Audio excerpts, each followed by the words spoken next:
Gautama Buddha began life as a prince named Siddhartha Gautama, in northern India.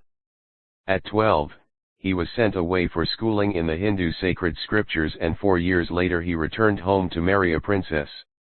They had a son and lived for 10 years as befitted royalty. At about the age of 25, the prince, heretofore shielded from the sufferings of the world, while out hunting chanced upon a sick man, then an aged man, then a funeral procession, and finally a monk begging for alms. These sights so moved him that he at once went out into the world to seek enlightenment concerning the sorrows he had witnessed. He wandered for 7 years and finally sat down under a peepal tree, where he vowed to stay until enlightenment came.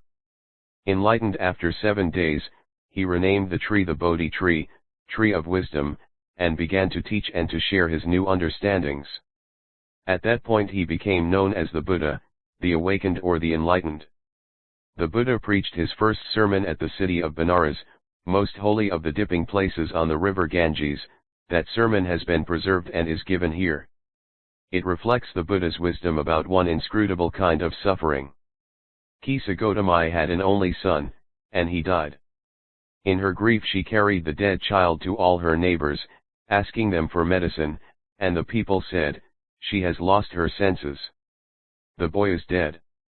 At length, Kisa Gotami met a man who replied to her request, "I cannot give thee medicine for thy child, but I know a physician who can." And the girl said, "Pray tell me, sir, who is it?" And the man replied, "Go to Sakyamuni, the Buddha." Kisa Gotami repaired to the Buddha and cried, "Lord and Master, give me the medicine that will cure my boy."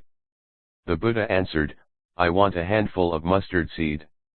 And when the girl in her joy promised to procure it, the Buddha added, "The mustard seed must be taken from a house where no one has lost a child, husband, parent, or friend." Poor Kisa Gotami now went from house to house, and the people pitied her and said, "Here is mustard seed, take it." But when she asked, "Did a son or daughter, a father or mother, die in your family?" they answered her, "Alas, the living are few, but the dead are many. Do not remind us of our deepest grief." And there was no house but some beloved one had died in it.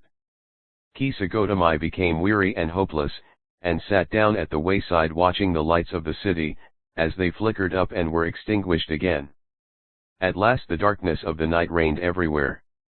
And she considered the fate of men, that their lives flicker up and are extinguished again. And she thought to herself, "How selfish am I in my grief. Death is common to all, yet in this valley of desolation there is a path that leads him to immortality who has surrendered all selfishness." The Buddha said, "The life of mortals in this world is troubled and brief and combined with pain. For there is not any means by which those that have been born can avoid dying. After reaching old age there is death. Of such a nature are living beings. As ripe fruits are early in danger of falling, so mortals when born are always in danger of death. As all earthen vessels made by the potter end in being broken, so is the life of mortals. Both young and adult, both those who are fools and those who are wise, all fall into the power of death, all are subject to death. Of those who, overcome by death, depart from life, a father cannot save his son, nor kinsmen their relations. Mark. While relatives are looking on and lamenting deeply, one by one mortals are carried off, like an ox that is led to the slaughter. So the world is afflicted with death and decay, therefore the wise do not grieve, knowing the terms of the world. Not from weeping nor from grieving will anyone obtain peace of mind, on the contrary, his pain will be the greater and his body will suffer. He will make himself sick and pale, yet the dead are not saved by his lamentation. He who seeks peace should draw out the arrow of lamentation, and complaint, and grief. He who has drawn out the arrow and has become composed will obtain peace of mind.